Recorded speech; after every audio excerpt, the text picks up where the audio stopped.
반갑습니다. 오늘은 마태의 믿음입니다. 마태복음 9장 9절에 예수께서 그곳을 떠나 지나가시다가 마태라 하는 사람이 세간에 앉아 있는 것을 보시고 이르시되 나를 따르라 하시니 일어나 따르니라. 인간이 말을 할 수 있는 존재라고 하는 것은 참으로 인간의 위대성, 인간이 하나님의 형상을 닮았다 하는 것을 말해주고 있습니다. 하나님은 말씀으로 세상을 창조하셨어요. 그래서 성경의 첫 구절에 태초에 하나님이 천지를 창조하시니라 이렇게 말씀하셨습니다. 하나님이 이르시되 빛이 있으라 하시니 빛이 있었더라. 요한복음에서 요한은 태초에 말씀이 계시니라, 이 말씀이 하나님과 함께 계셨으니 이 말씀은 곧 하나님이라 그랬습니다. 말씀은 곧 예수님이 되는 것이죠. 이와 같이 우리가 하는 말은 그 말 안에 생명이 담겨져 있습니다. 말을 통해서 우리의 삶이 변화되는 것이고, 믿음 생활이라고 하는 것은 우리의 말이 어떻게 변해가는가 하는 것을 우리에게 잘 보여주고 있는 것입니다.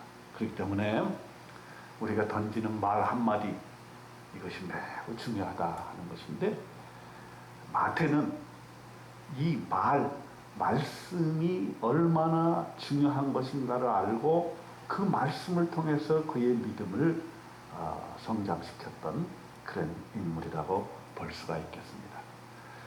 그래서 우리는 사실은 균형 감각을 가져야 돼요. 우리는 기도의 사람이 돼야 되고 말씀의 사람이 돼야 되는 것이죠. 그래서 말씀이라고 하는 것은 기도와 더불어서 둘이 같이 가야 됩니다. 기도를 많이 하면서도 동시에 말씀이 그 기도의 기초가 돼야 되고, 말씀을 읽으면서 우리가 기도함으로써 그 말씀이 우리 안에 살아 숨쉬도록 해야 되는 것입니다. 그런데 이 마태는 이 말씀의 중요성을 깨달은 사람인데 어떻게 예수를 믿게 됐느냐? 그는 원래 세리였습니다. 세관에 앉아서 이렇게 근무하다가 예수님이 지나가시다가 예수님이 세리를 불렀어요. 마태야, 너는 나를 따르라. 그러니까 금방 그 자리에서 일어나서 예수님을 따랐다라고 성경은 말씀하고 있는 것입니다. 사실 로마 제국에서 세리라는 직업은 돈을 많이 벌 수 있는 직업이었습니다. 근데 그 세리라는 일을 하기 위해서는 사실 공부도 많이 해야 되고 계산도 좀 할 수 있어야 되겠죠. 재산을 모을 수 있는 가장 빠른 길이었을 수 있겠습니다. 왜냐하면 그 당시에는 로마 제국이 전 세계를 통치를 했기 때문에 유대인으로서 출세할 수 있는 방법은 다른 길이 없었어요. 돈을 모을 수 있는 방법이 별로 마땅치가 않았습니다. 그러나 세리라고 하는 그 직업은 오늘날에도 세무서에 일하시는 분들, 또 재정 관계에 있는 분들 돈을 많이 잘 벌죠. 그런 것처럼 그 로마 시대에서도 세리라는 직업을 가지고 돈을 많이 모을 수 있는 그런 사람이었습니다. 세상적으로 보면 남부러울 것이 없는 그런 사람이었죠. 다만 한 가지 약점이 있었어요. 뭐냐면 아무래도 로마 제국에 지배하여 있었기 때문에 우리나라가 일제 치하에서 지배하여 있을 때 일본의 수종을 드는 사람들이 낙인을 찍혀서 친일파라 이렇게 해서 욕을 먹은 것처럼 아마 이 마태도 친로마파다 이래가지고 욕을 좀 먹었던 것 같고, 그 당시 유대인들에게 있어서는 하나의 직업인으로서가 아니라 죄인으로 그렇게 낙인 찍혔던 그런 사람이었던 것입니다. 아마 평소에도 자기가 가진 부가 많이 있었고 생활은 안정되어 있었지만은 정말 내가 이렇게 사는 것이 진리의 삶인가, 이런 것에 대한 하나의 의문이 있었을지 모르겠습니다. 살만하기는 하지만은 이렇게 사는 것이 정말 옳은 길인가 이런 생각을 했었을 것입니다. 그런데 예수님에 대한 얘기를 사전에 좀 들었던 것 같아요. 예수님께서 진리를 설파하시고 예수님을 따르는 무리들이 생겨나는 것을 보고 나도 예수님 한번 만나보면 좋겠다 이런 생각을 했었던 것 같습니다. 그런데 예수님께서 그 세관을 지나시면서 마태를 탁 집어서 얘기를 하셨어요. 마태야, 너는 나를 따르라. 그런데 한치의 망설임도 없이 마태는 자기의 가진 모든 기득권과 직업과 이런 것을 다 버리고 예수님을 따랐다. 이렇게 성경은 말씀해 주고 있는 것입니다. 지금까지 이뤄놓은 직업과 인맥과 재산과 모든 자기의 인생을 안정되게 이끌 수 있는 그런 것을 다 내려놓고 예수님을 따랐다는 것입니다. 그러면서 제자로서의 삶을 살았고 그는 마태복음을 저술했어요.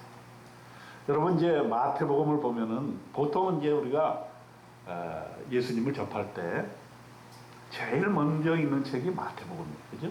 물론 이제 창세기부터 읽는 사람도 있지만은 마태복음을 읽고 이제 성경 말씀을 접하는 경우가 많습니다. 그런데 이 마태복음은 신약 성경에 제일 처음에 쓰여졌기 때문에 구약과 신약을 이어주는 가교 역할을 해요. 그리고 그 성경 안에 보면은 구약의 예언의 말씀이 신약에 와서 이루어졌다는 거. 구약에서 메시아가 올 것이라는 예언을 한 것이 바로 신약에 와서 예수님이 바로 메시아라고 하는 것을 이렇게 인정을 하고 있는 것입니다. 그래서 마태복음은 유대인의 복음입니다. 이렇게 또 별명으로 얘기를 하고 있습니다. 그것이 왜 그러냐 하면 구약에서 유대인들이 생각했던 메시아가 신약에서 완전히 이루어졌다는 것. 예수님이 메시아라고 하는 것을 분명하게 얘기해 주고 있는 것이 바로 마태복음이기 때문입니다. 그리고 마태복음은 구약에 있는 내용들을 많이 인용을 해요. 구약에 있는 이런 말씀이 바로 예수 그리스도를 통해서 이루어졌다. 이렇게 얘기를 하고 있는 것입니다. 그래서 사실 세리 마태는 예수님을 따르면서 예수님과 함께 동역하면서 이렇게 중요한 역할을 했던 것이죠. 그러면 예수님이 마태를 부르시고 난 다음에 어떤 일이 일어났는가 한번 생각해 보겠습니다. 제일 먼저 성경의 9장 10절에 보니까 예수께서 마태의 집에서 앉아 음식을 잡수실 때에 많은 세리와 죄인들이 와서 예수와 그의 제자들과 함께 앉았더니 그랬습니다. 뭡니까? 제일 먼저 마태가 예수님을 만난 다음에 한 것은 뭐냐면 자기 집을 개방했어요. 그리고 친구들을 다 초대를 했어요. 그래서 먹고 마셨습니다. 참 어떤 면에서는 중요한 이야기 중에 하나라고 볼 수 있는데, 우리가 전도할 때 대부분은 나가서 이렇게 말씀을 전하거나 이렇게 하잖아요. 그런데 마태는 제일 먼저 예수 믿고 하는 일이 뭐냐면은 집에 사람들을 초대해서 먹고 마셨다 그랬습니다. 이거는 오늘날 우리가 예배 드리고 나서 애찬을 나누는 것과도 일맥상통하는 것이라 볼 수 있고, 예수님의 사역 중에서 가장 중요한 사역 중에 하나가 먹고 마시는 것이었다. 우리는 이렇게 생각해 볼 수가 있어요. 우리가 말씀을 나누기 전에 먼저 사람들을 초대해서 먹고 마셨다 하는 것은 뭘 의미합니까? 우리도 복음을 전도할 때 우리의 식탁 교제에서 우리 동네 사람들을 초대할 필요가 있다 이런 말이죠. 네. 그래서 우리가 말씀을 나누기 전에 먼저 먹고 마시는 것이 매우 중요하다. 그리고 예수님께서도 사역의 대부분을 먹고 마시는 것에 투자를 했습니다. 그런데 한 가지 중요한 점이 있었어요. 예수님은 세리와 죄인들과 함께 먹고 마셨다 그랬습니다. 이 말은 뭐냐 하면, 우선 마태가 세리였기 때문에 그 마태의 친구들을 마태가 초대했겠죠. 그리고 그 당시에 바리새인들로부터 죄인이라고 취급받던 사람들이 예수님과 함께 더불어 먹었다라는 것이죠. 그래서 바리새인들이 그랬어요. 아니 도대체 어찌하여 너의 선생은 세리와 죄인들과 함께 잡수시느냐. 세리와 죄인들의 친구며 세리와 죄인들과 함께 먹고 마시는 것이 예수님의 사역이었다는 것입니다. 사실은 이것은 우리가 좀 잘 살펴볼 필요가 있습니다. 우리가 예수를 믿게 되면 내 주변의 사람들이 내가 예수 믿음으로 말미암아 복을 받게 되어 있는데, 그것은 왜 그러냐 하면 내가 그 사람들에게 복이 되기 때문입니다. 그래서 내 옆에 있는 사람은 매우 중요한 거예요. 예를 들어서 우리가 예수 믿고 선교를 해야 되겠다 해가지고 먼 곳 아프리카, 저 시베리아, 뭐 브라질 이런 데 가서 선교하는 것도 매우 중요하지만, 그것도 선교사님들이 하시는 일이 매우 중요하지만, 우리에게 있어서 정말 중요한 것은 우리와 가까이 있는 사람, 내 가족 친지들, 내 친구들, 내 직장 동료들, 이런 사람들이 사실은 매우 중요한 거지. 그래서 마태가 세관에 있었던 자기 동료들을 집에 초대해서 예수님의 말씀을 듣게 해 준 것처럼, 우리도 우리 가까이에 있는 사람들을 초대해서 예수님의 말씀을 듣게 해주는 것이 매우 중요한 일이 아닌가 하는 것을 마태를 통해서 우리가 알 수 있게 되는 것입니다. 그 다음에 또 한 가지는, 그 친구들은 도대체 뭐냐? 그들은 그 당시에 소외되고 죄인이라고 낙인이 찍혔던 사람들인데, 그 사람들은 예수님의 관점에서 보면 절대로 그런 사람들이 아니라는 거예요. 세상 사람들은, 또 그 당시 종교 바리새인들의 입장에서 보면 그들은 다 죄인이고 낙인 찍힌 사람들이지만은, 하나님의 시각에서 봤을 때는 모두가 다 하나님 앞에서 다 죄인이고, 그런 면에서는 다 동등한 사람들이라, 나와 똑같은 사람들이라 하는 것이죠. 그래서 오늘날 우리가 이 세상을 살 때에 세상 사람들의 낙인이 찍힌 사람들, 소외된 사람들, 어려움에 처한 사람들을 우리의 최우선 전도의 과제로 생각해야 된다는 거죠. 그래서 예수님께서 뭐라 그랬냐면 9장 12절에 보면, 건강한 자에게는 의사가 쓸데없고 병든 자에게라야 쓸데있느니라. 내가 긍휼을 원하고 제사를 원하지 아니하노라. 이렇게 말씀을 하십니다. 무슨 말이냐 하면, 하나님께서는 내가 의롭게 사는 사람이다, 내가 당당한 사람이다, 이렇게 자기 자신을 생각하는 사람보다는 사회로부터 소외되고 낙인 찍히고 죄인이라고 생각하는 사람들에게 긍휼을 베풀기를 원하는데, 바로 마태가 바로 그러한 일을 했다 하는 것입니다. 이들은 사실은 예수님의 친구들인 것입니다. 죄인들이 아니라 하나님의 자녀라고 하는 것입니다. 그래서 마태처럼 자기의 친구들, 혹시 낙인이 찍혀 있는 사람들을 귀하게 보고 그들을 초대해서 예수님의 말씀을 함께 들은 그러한 자세를 가지고 있을 때, 우리가 마태의 신앙을 본받을 수 있다 하는 것입니다. 또 마태의 신앙에서 우리가 살펴볼 수 있는 것은, 그가 이제 예수님과 동행하면서 예수님의 말씀을 잘 듣고 그 말씀을 마태복음에 기록했다 하는 것입니다. 마태복음 4장 4절에 보면은 예수님의 말씀을 이렇게 기록하고 있어요. 사람이 떡으로만 살 것이 아니요 하나님의 입으로부터 나오는 모든 말씀으로 살 것이니라. 아마 마태에게서는 이 말씀이 굉장히 마음속 깊이 영향을 줬던 것 같아요. 사실 우리는 먹고 사는 것이 매우 중요하죠. 밥으로 먹고 삽니다. 하지만 또 가만히 생각해 보면 밥만으로는 살 수 없다는 것이죠. 왜? 마태가 좋은 직장을 버려두고 예수님을 따랐던 이유는 바로 이 점에서 예수님의 말씀을 따른 것입니다. 내가 돈도 벌 만큼 벌어봤고 세상으로부터 또 부러운 것 없이 살 만큼 살았고, 하지만 내 안에 어떤 그 영적인 부족한 것을 채울 수 있는 그것이 없었다는 것을 마태는 느꼈던 것이죠. 하나님 말씀이 주는 그 생명의 말씀을 대체할 수 있는 것이 아무것도 없었다 하는 것입니다. 그래서 예수님을 따라다니면서 주옥과도 같은 생명의 말씀을 기억해내고 그 말씀을 마태복음에 기록해 내었던 것입니다.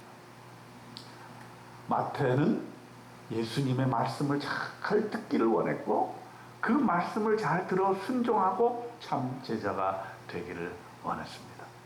그리고 나만 잘 되는 것이 아니라 그것을 기록에 남겨서 후대 우리와 같은 신앙인들에게 그 말씀을 잘 따르도록 우리를 인도해 주었던 것입니다. 그래서 저와 여러분은 마태와 같이 말씀 중심의 신앙생활을 하는 것이 오늘 하나님께서 우리에게 주시는 귀한 의미라 이렇게 생각합니다. 자, 말씀에 기초하여 산다는 것은 무엇입니까? 우리의 말이 바뀌어지는 것을요. 여러분 한번 생각해 보세요. 말이 얼마나 중요한가. 우리 귀에 들리는 것이 말로 이렇게 변화되는 거죠. 어린애들을 잘 관찰해 보세요. 어린애들이 처음에 말을 시작하는 걸 잘 보면은 엄마 아빠가 이렇게 말을 해주면 그 말을 듣고 말을 뱉는 거죠. 그래서 엄마, 아빠 이렇게 말을 한마디씩 배우게 되는 거예요. 그래서 우리 귀에 들리는 것이 매우 중요해요. 하나님께서 하나님의 귀에 들리는 대로 행할 것이라고 했어요. 마찬가지로 우리도 우리가 어떤 말을 하느냐에 따라서 그것이 우리 귀에 들리고 그것이 하나님의 귀에 들리는 것입니다. 말은 매우 중요한 것이고 생명력이 있는 것이에요. 그래서 말이라고 하는 것은 우리가 예수 믿고 난 다음에 어떤 변화가 일어나야 되냐면은 좋은 말을 해야 된다. 생명의 말을 해야 된다. 생명의 말을 하기 위해서는 어떻게 돼? 하나님의 말씀을 읽고 또 그 말씀을 귀담아 들어야 된다는 것이죠. 그러면 그것이 쌓여서 내 입으로 나오게 되는 것이죠. 그리고 내 입으로 나오게 되면 그 말이 그대로 되는 것입니다. 그래서 우리가 항상 감사하라, 항상 기뻐하라 하는 이유가 뭡니까? 우리의 언어 속에 감사하는 말이 터져 나올 때 사실은 우리의 삶이 감사하게 변화되는 것이죠. 그렇지 않고 우리가 자꾸 원망의 말을 하잖아요. 우리가 지금 새벽 기도회 때 출애굽기를 공부하고 있습니다. 매일 한 장씩 우리가 묵상을 하고 있죠. 거기 이스라엘 백성들이 보면은요, 어떤 어려움이 있을 때 원망을 해요. 원망. 그러면은 그 원망에 하는 말은 원망을 낳게 됩니다.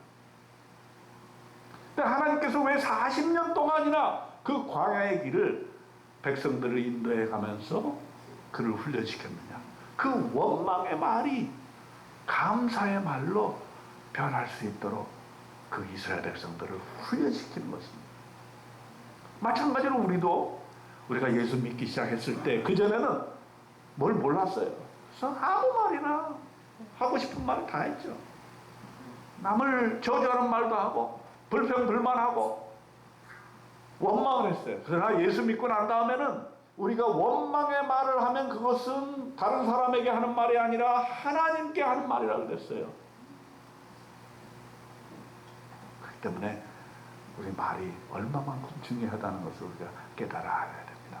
마태가 그것을 체험한 거예요. 그래서 말씀이 중요하다는 걸 알았어요. 그래서 말씀을 기초로 한 신앙이 매우 중요하다 하는 사실을 깨달았습니다.